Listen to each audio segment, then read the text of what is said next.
साक्षी के घर पार्टी में आए बच्चे जब उसकी गुड़िया का मजाक बनाते हैं तो ये बात उसे पसंद नहीं आती और वो गुस्सा हो जाती है। लेकिन तभी उन बच्चों को चोट लग जाती है जिसे देखकर साक्षी जोर जोर से हंसने लगती है। पार्टी में आए बच्चों को चोट लगने के कारण साक्षी की माँ साक्षी से कहती है कि वो अस्पताल में उसके दोस्तों से मिलने चले, लेकिन साक्षी साफ इनकार कर देती है। अब आगे साक्षी के अपने दोस्तों से मिलने से इनकार कर देने के बाद रेवती काफी हैरान हो गई थी और फिर वो साक्षी के दोस्तों से मिलने के लिए अस्पताल आती है। हॉस्पिटल में बेटा, कैसे हो आप? ऐसे कैसे इतना जोर से गिर पड़े? मैं गिरा नहीं था आंटी, मुझे ऐसा लगा जैसे किसी ने पहले मेरा हाथ मरोड़ा और फिर जोर से मेरे बैक पर लात मारी, जिससे मैं जाकर दीवार से टकरा गया। ये सही बोल रहा है, मुझे भी बिल्कुल ऐसा ही लगा जैसे किसी ने मुझे बहुत जोर से पीछे से धक्का मारा। आपको पता है आंटी, जब हम दर्द से चिल्ला रहे थे तो साक्षी जोर जोर से हंस रही थी। क्या? लेकिन वो ऐसा क्यों करेगी? आप लोगों का कोई झगड़ा हुआ है क्या? वो बोल रही थी आप लोगों से मिलना ही नहीं चाहती। आंटी, आप तो जानती हो ना, हम चारों बेस्ट फ्रेंड हैं, फिर हमारे बीच झगड़ा कैसे हो सकता है? हमारा कोई झगड़ा नहीं हुआ, बस वो एक गंदी सी डॉल लेकर बैठी हुई थी और अकेले में उससे बातें कर रही थी। हमने कहा छोड़ो इस अजीब सी डॉल को, पार्टी में आई हो तो सब मिलकर मस्ती करते हैं, चलो कोई गेम खेलते हैं। लेकिन वो हमारी बात से नाराज हो गई। उसके बाद हम दोनों गिर गए और हमें चोट लग गई, और सबसे अजीब बात यह है वो हमें गिरते देख जोर जोर से हंस रही थी।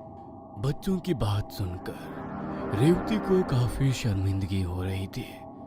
इस समय उसका दिमाग काम नहीं कर रहा था। वो साक्षी से कई सारे सवाल पूछना चाहती थी, इसलिए वो वापस अपने घर लौट आती है। रेवती घर पहुंची तब दिन ढल गया था। घर पहुंचकर रेवती देखती है कि पूरे घर में अंधेरा है। सिर्फ बाहर गार्डन से छिटक कर हल्की रोशनी घर के कांच से अंदर आ रही थी। रेवती घर में अंधेरा देख काफी हैरान हो गई थी। वो अंदर आकर हॉल की लाइट ऑन करती है। तभी उससे साक्षी के कमरे से हंसने के खिलखिलाने की आवाज सुनाई देती है। अच्छा, लगता है दोनों दादी पोती को मस्ती सूझ रही है। रेवती मुस्कुराते हुए साक्षी के कमरे की ओर जाती है, लेकिन अंदर का नजारा देख वो हैरान रह जाती है। कमरे में सिर्फ साक्षी थी और अकेले में ही वो जोर जोर से हंसकर बातें कर रही थी। तभी रेवती को महसूस हुआ कि कमरे में लगी आराम कुर्सी भी लगातार हिल रही है। रेवती को कुछ समझ में नहीं आ रहा था। माँ जी, वो कहाँ गई? साक्षी के कमरे से निकलकर रेवती अपनी सास के कमरे में आती है, जहां वो घोड़े बेचकर सो रही थी। माँ जी यहाँ सो रही है? अभी तो बस शाम के 7 बजे हैं। इतनी जल्दी कैसे सो गई माँ जी? माँ जी, आप यहाँ क्या कर रही हैं? मैं आपके पास साक्षी को छोड़ कर गई थी। साक्षी आपके पास क्यों नहीं है? आपकी तबीयत तो ठीक है ना? इतनी जल्दी कैसे सो गई आप? अरे बेटा, मुझे तो कुछ समझ ही नहीं आ रहा कि मैं अपने कमरे में कब आई और कब बिस्तर पर आकर सो गई। मैं तो हॉल में साक्षी के साथ बैठी हुई टीवी देख रही थी। फिर साक्षी कमरे में अपनी डॉल लेने के लिए गई।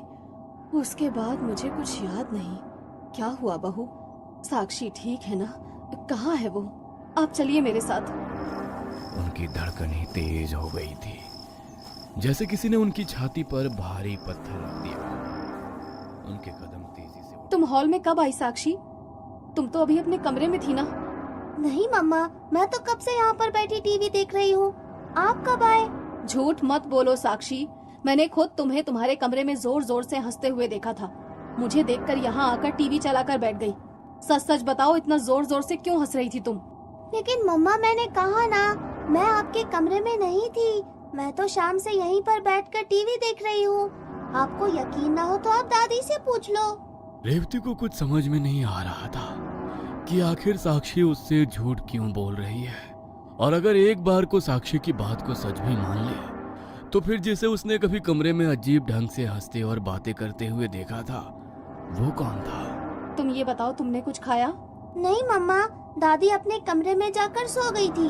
मैं तो कब से आपका ही वेट कर रही हूँ। अच्छा ठीक है, मैं खाना लगाती हूँ, तुम हाथ मुंह धो लो। कुछ देर में रेवती ने टेबल पर खाना लगा दिया। साक्षी डाइनिंग टेबल पर खाने के लिए बैठ गई थी। क्या बात है, आज डाइनिंग टेबल पर पापा की याद नहीं आई?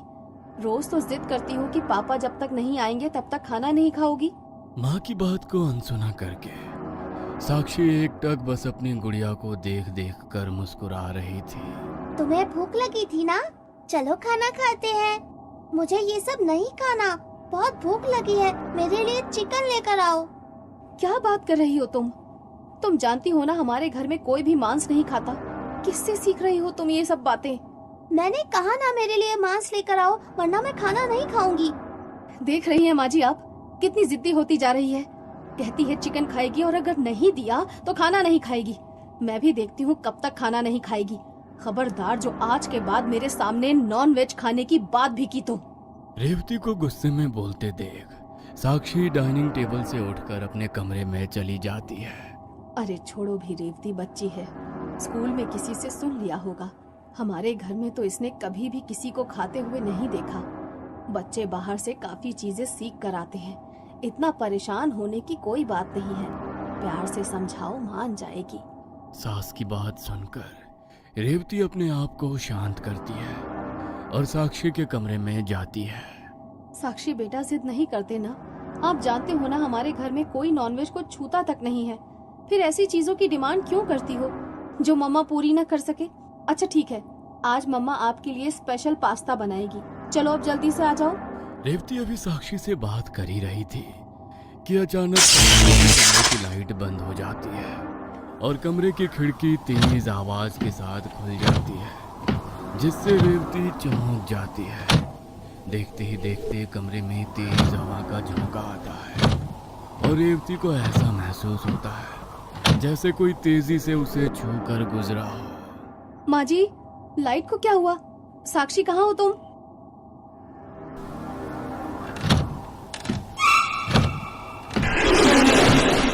अचानक से गुड़िया के उसके ऊपर आ जाने से रेवती के मुंह से जोरदार चीख निकल जाती है और वो जमीन पर गिर पड़ती है।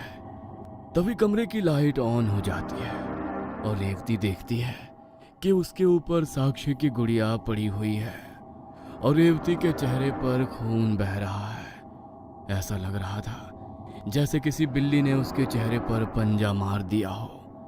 रेवती ने देखा कि साक्षी उसे जमीन में गिरे देखकर जोर जोर से हंस रही है।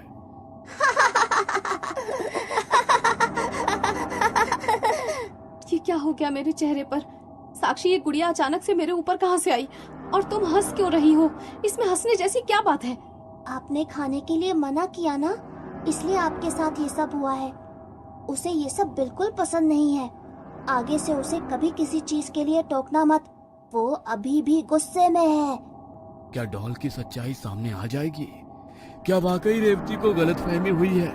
ये जानने के लिए देखना ना भूलें कहानी का अगला भाग। और हाँ दोस्तों, कहानी अगर